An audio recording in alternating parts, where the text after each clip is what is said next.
چلے آئے تھے. حالانکہ ایسا نہیں تھا کہ حدیث ہم نے نہیں پڑھی تھی. ہمیشہ مشکاۃ شریف پڑھاتے یا بخاری پڑھاتے تو وہ حدیث سامنے آتی، لا صلاۃ الا بفاتحۃ الکتاب. ابو ہریرہ کی وہ روایت جس نے سورہ فاتحہ نہ پڑھی فایا خداج خداج خداج، نماز ناقص ناقص ناقص. اس کے آگے ایک حدیث آتی تھی، اسی حدیث سے ایک ٹکڑا تھا. صحابہ نے پوچھا کہ انا نکون وراء الامام، ہم کبھی کبھی امام کے پیچھے بھی ہوتے ہیں. ابو ہریرہ نے فرمایا تھا اقرا بہا فی نفسک، اپنے دل میں پڑھ لیا کرو. یہ حدیث جب دل میں آئی تو بڑی چوٹ سی لگی کہ امام ابو حنیفہ کا فتویٰ تو ہم مانیں اور ایک صحابی کا فتویٰ نہ مانیں. غرضے کی جتنی حدیث آتی ہم سب کی تعویل کرتے تھے. تعویل ہم کیا کرتے تھے؟ ہمارے علماء نے جو سکھا رکھا تھا وہی کرتے تھے. ہم یہ سمجھتے تھے کہ ہماری عقل ناقص، امام اعظم کی عقل کے مقابلے میں ہماری عقل ناقص ہے. اور ہمارے جتنے بھی اکابر ہوئے علماء ہوئے سب نے یہی کہا. یہ جرات اور ہمت نہیں کر پاتے تھے کہ حدیثوں کو دیکھتے ہوئے بھی کہ اب اس حدیث پہ چلے فقہ کے مقابلے میں. چنانچہ اسی موضوع پہ مناظرہ ٹھہرا. ہم اکیلے تھے، دو علماء اہل حدیث بلائے گیا بستی سے. میں نے کہا منٹوں میں حل ہو جائے گا. بھیلواڑا تو میرے معتقدوں کا گھر تھا، وہی ہمارا اٹھنا بیٹھنا تھا. مناظرہ ہوا. میں نے مخالف عالم سے کہا کھڑے ہوئیے. قرآن کی وہ آیت پڑھی جس میں اللہ نے فرمایا ہے اذا قرئ القرآن فاستمعوا له وانصتوا. جب قرآن پڑھا جائے، میں نے مولانا سے کہا آپ ہی ترجمہ بھی کر دیجئے. کہا جب قرآن پڑھا جائے تو خاموشی سے سنو اور چپ رہو. میں نے کہا آپ بھی خاموشی سے بیٹھ جائیے، چپ رہیے، فیصلہ عوام کر رہے. میں نے کہا عوام سے کہ دیکھیے ابھی مولانا نے آیت پڑھی ہے، اللہ پاک کا ارشاد ہے قرآن پڑھا جائے تو خاموش رہو، خاموشی سنو، چپ ہو جاؤ.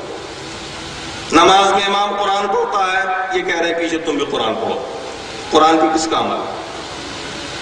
سب لوگوں نے کہا کہ حضور یہ مولانا تو غلط کہتے ہیں، اس کا مطلب جب قرآن پڑھا جائے اللہ فرما رہا ہے کہ چپ رہو تو امام آگے قرآن پڑھے اور ہم پیچھے قرآن پڑھے تو عمل کہاں ہوا اس آیت پہ؟ میں نے کہا یہی تمہیں کہتا ہوں کہ جب قرآن امام پڑھے تم چپ رہو. یہ ہم لوگوں کا موقف تھا.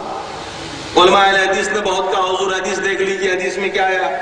میں نے کہا پھر تم اللہ رسول کو لڑواؤ گے بھی آپس میں، لگتا ہے اس کا مطلب اگر حدیث کچھ اور کہہ رہی ہے قرآن کچھ اور کہہ رہا ہے تو پھر لڑائی ہو گئی نا آپس میں. مناظرہ جیت گئے، بات ختم ہو گئی. 10-15 روز کے بعد مسلم شریف پڑھاتے ہوئے حدیث میرے سامنے آئی. عبادہ ابن صامت رضی اللہ تعالیٰ عنہ سے مروی. صبح کا وقت ہے، آپ صلی اللہ علیہ وسلم موت فرما رہے ہیں، صحابی رسول پیچھے نماز پڑھ رہے ہیں. عبادہ ابن صامت رضی اللہ تعالیٰ عنہ نے سورہ فاتحہ کے ساتھ ساتھ سورت بھی ملا دی. مقتدی تھے اور سورہ فاتحہ کی تلاوت کے ساتھ ساتھ ایک سورت کی بھی تلاوت کر دی. اللہ کے رسول صلی اللہ تعالیٰ علیہ وسلم نے سلام پھیرنے کے بعد پوچھا تم میں سے کس نے میرے پیچھے قرات کی؟ حضرت عبادہ ابن صامت نے عرض کیا رسول اللہ میں نے. اللہ کے رسول صلی اللہ علیہ وسلم نے ارشاد فرمایا سورہ فاتحہ کے علاوہ کچھ مت پڑھا کرو. فَإِنَّهُ لَا صَلَاةَ لِمَن لَّمْ يَقْرَأْ بِهَا، کیونکہ اس شخص کی نماز نہیں ہوگی جو سورہ فاتحہ نہیں پڑھے گا. اس حدیث کو پڑھنے کے بعد اب تو دماغ کی ساری کھڑکیاں کھل گئی. یہ تو واضح حدیث ہے، یہاں تو تعویل کی کوئی گنجائش ہی نہیں. اب کیا کیا جائے؟ یہ بڑا مسئلہ تھا میرے سامنے. ایک طرف تو علماء کی پوری انبار، دونوں گروپ کے علماء، ہم دونوں مقلد بھائی بھائی، اور دونوں کا ایک ہی موقف کہ سورہ فاتحہ کسی بھی حال میں نہیں پڑھنا ہے امام کے پیچھے. ایک طرف حدیث رسول یہ کہہ رہی کہ سورہ فاتحہ پڑھنا ہی پڑھنا ہے. اہل حدیث کا موقف. مجھے تحقیق کرنا پڑا. میں نے جے پور کا سفر کیا، جامعہ ہدایہ کا. سب سے پہلے میں نے کوشش کی کہ اس آیت کی تفسیر دوں، جس آیت کو میں نے مناظرے میں پیش کیا تھا. جب دیکھا میں نے 11 تفسیروں کو تو معلوم ہوا کہ یہ آیت سورہ بقرہ کی مکی ہے اور نماز کی فرضیت سے پہلے پہلے نازل ہوئی. اس آیت کا نماز سے کوئی تعلق ہی نہیں سرے سے. اب بتائیے ہمارے علماء نے کہاں فکر رکھا تھا جس کو ہم لوگ جھیلتے چلے آ رہے تھے بچپنے سے لے کے اب تک. ہم نے وہاں بڑے بڑے علماء کو جمع کیا، اس طبقے کے بڑے بڑے علماء کو جمع کیا، ان کے سامنے اپنے مسئلے کو رکھا. میں نے کہا مولانا میرے دل کو مطمئن کریے، آپ سمجھائیے. انہوں نے وہی سمجھانے کی وہی کوشش شروع کی جس کو ہم پڑھاتے آئے تھے، وہی دلیلیں دینی شروع کی جو ہدایت کی. اور آخرکار میں نے کہا مولانا یہ دلیل تو ہم 18 سال سے دے رہے تھے، اس حدیث کا کیا جواب؟ یہ حدیث جو میں نے پیش کی آپ کے سامنے، جو مسلم شریف کی ہے، یا تو کہیے حدیث ضعیف،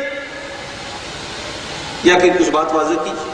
لاسٹ میں مجبور ہو کر کے علماء نے 2 گھنٹے کے بعد کہا کہ مولانا حق تو یہی بات ہے کہ سورہ فاتحہ کا پڑھنا واجب ہے، اس کے بغیر نہیں نماز ہوتی، علماء حدیث کا موقف صحیح۔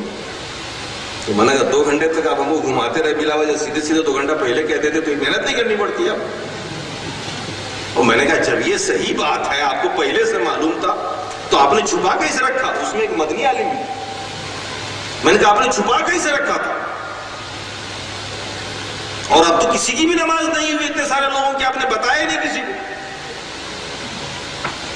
کہنے لگے مولانا بڑا فتنہ کا ڈر ہے ہندوستان میں، جانتے ہیں بڑا اختلاف ہے مسلمانوں میں، اس نئی بات کو ڈال دیں گے نیا اختلاف ہے۔ میں نے کہا آپ اختلاف سے ڈرتے ہیں؟ یہاں